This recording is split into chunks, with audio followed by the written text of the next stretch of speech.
Bonjour à tous ceux qui nous suivent sur QLC Afrique Phoenix Info. Je suis Chrisman Massamba. Comme nous le disons toujours, notre perspective reste la même, la quantification de la connaissance. Évidemment, avec notre chaîne QLC Afrique Phoenix Info, notre mission reste celle d'éveiller les consciences endormies, d'inciter les gens à aller vers la connaissance.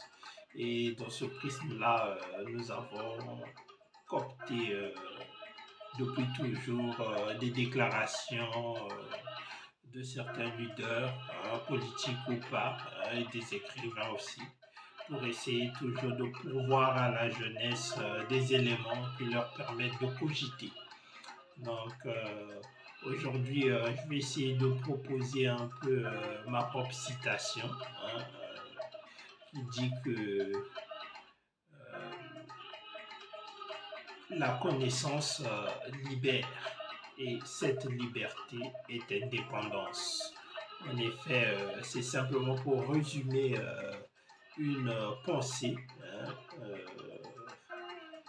intelligible, en quelque sorte, qui est que là où il y a le savoir, il y a l'émancipation des libertés. Là où il n'y a pas le savoir, évidemment, les libertés s'étouffent.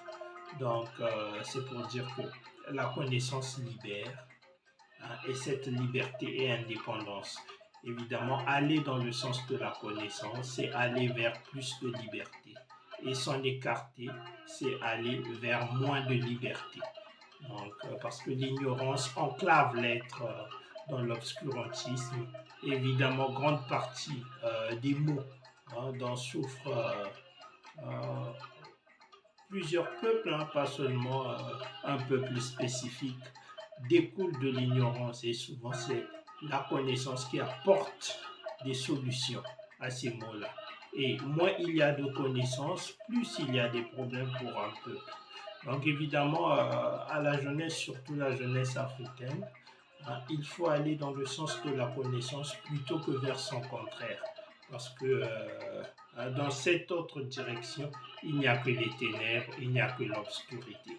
Donc il faut miser sur les connaissances. Ce sont les connaissances qui changent les choses, ce sont les connaissances qui permettent aux hommes de bâtir un monde meilleur. Donc on ne peut que souhaiter à l'Afrique le savoir. Et dans cette litanie de citations que nous publions sous le titre du pleurer rire politique, bon, en effet, ces titres-là, c'est moi-même qui les crée. Je les crée souvent par rapport à ma perception de ce que c'est la géopolitique et la politique internationale. Évidemment, j'en suis à un moment où je pense qu'il y a beaucoup de comédie, il y a une certaine forme de comicité dans l'action des politiciens, dans les dires des politiciens de notre temps. Et évidemment, je publie hein, cet amalgame de citations sous le titre de Le pleurer rire politique. Évidemment, aujourd'hui, la politique est beaucoup plus un pleurer rire. Nombreux observent la politique et disent mais qu'est-ce qui se passe dans notre monde? Mais bon, nous pensons que la situation peut peut-être changer. Mais si je dois parler en tant qu'expert de géopolitique, je dirais que la situation est loin, est vraiment loin, même aux antipodes euh, du calme.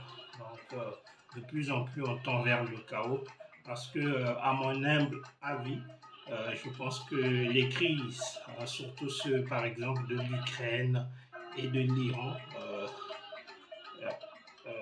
simplement s'inscrivent dans une dimension de divergence inconciliable entre les superpuissances.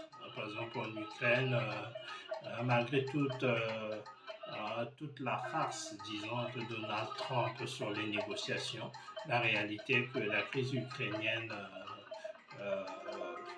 n'aboutit pas à une négociation et je doute fort que euh, dans le futur, ça va aboutir à une négociation.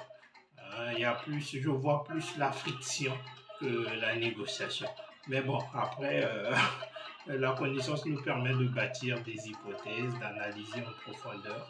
Mais je pense que simplement l'expansion de l'OTAN jusqu'aux portes de la Russie a créé une situation qui met l'Occident et la Russie dans une perspective de guerre quasiment inévitable. Un côté doit s'écrouler, soit par procuration, hein, ou par guerre. Mais je ne pense pas qu'il y aura une négociation qui va aboutir à une crise, comment dirais-je, à une désescalade, disons. Parce que je ne crois pas vraiment à cette désescalade-là. Mais bon, on va voir. Hein. Après, ce sont des hypothèses qui obéissent à des analyses. Et il se peut aussi que l'on se trompe. Mais je pense qu'un côté doit s'écrouler, ou l'OTAN, l'Union européenne, quelque chose va s'écrouler, ou encore la Russie va s'effondrer, en commençant par son économie et après son système politique. Mais un côté doit gagner cette guerre. Il n'y aura pas de compromis entre les Occidentaux et les Russes. Vraiment, j'en doute fort. Et en ce qui concerne la crise iranienne, celle-là, je pense qu'elle est une continuité. Elle est une continuité de la guerre par procuration qui a commencé en Europe et qui s'est déplacée au Moyen-Orient. Elle va évoluer aussi en Afrique, hein, dans sa dimension sahélienne. Déjà, on voit qu'il y a une forme de coalition implicite dans Zelensky attaque les États du Sahel, tout. Mais je pense que c'est une guerre froide parce que nous sommes, hein, dans la seconde guerre froide. Et évidemment, cette guerre froide a commencé il y a longtemps et on espère juste qu'elle ne débouche pas dans une troisième guerre mondiale directe. Donc, ça, c'est ce que les gens doivent comprendre. Mais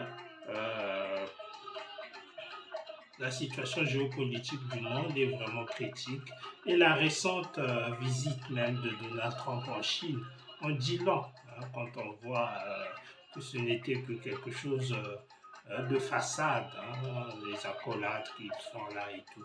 Tout ça, c'est la façade, mais en profondeur, comme l'indique les dires, rien n'a été fait. En profondeur, il n'y a absolument rien. Aucun accord n'a été signé parce que simplement chacun veut gagner.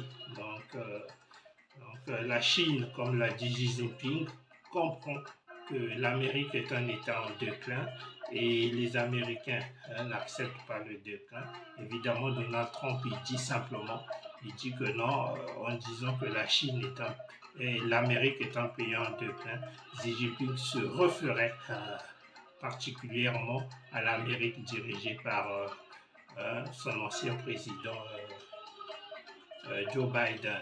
Donc, c'est pour dire que chacun est dans sa propre perspective, chacun veut avancer ses pions, chacun veut gagner. Et évidemment, tant que la perspective sera celle-là, il est difficile de penser que des accords seront trouvés. Parce que simplement, comme le disent même les Chinois, si vous ne faites pas ça, nous serons en conflit. Et quand des leaders parlent comme ça, c'est simplement pour dire au monde que nous sommes dans un cas d'incertitude. Donc, chacun va répondre aux actions des autres. Donc, il y aura des actions et des réactions et des réactions et des réactions encore. Donc, du coup, la situation est très critique. Mais restez connectés sur QLC Afrique Phoenix Info où nous allons décortiquer de fond ensemble toute cette actualité qui est vraiment dense, hein, parce qu'il s'agit d'une actualité très dense et de fois même difficile à élaborer pour quelqu'un qui n'a pas été outillé à comprendre les mouvements de puissance et la réalité géopolitique et voire géoéconomique du monde. C'est un monde vraiment en crise et ça peut déboucher à de n'importe quoi, ça peut virer vers tout. Mais il faut continuer à penser ces réalités-là, il faut continuer à lire, il faut continuer à s'instruire.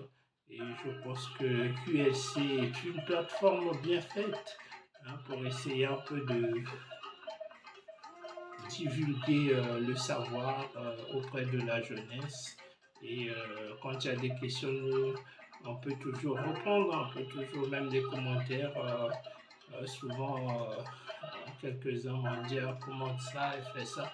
Évidemment, quand il y a le temps, on essaie de tout faire, on essaie de donner des réponses qui conviennent à des questions d'une importance majeure. Donc, restez connectés sur QLC Afrique Phoenix Info.